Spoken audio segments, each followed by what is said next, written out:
Gente, tô vindo aqui me preparando pro banho que vou encontrar as amigas. Acabei de saber, o Trump sequestrou o Maduro.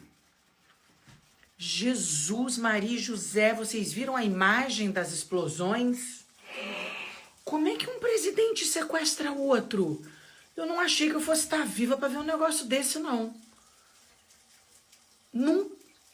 Nunca ouvi falar, né? Eu ouvi falar das guerras, conheço as histórias, mas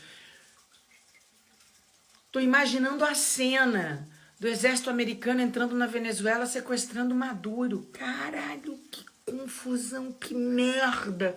Homérica, que filho da puta esse Trump, desgraçado.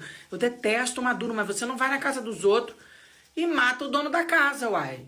Não matou o Maduro, mas é o que ele tá querendo fazer, né? Gente, que doideira.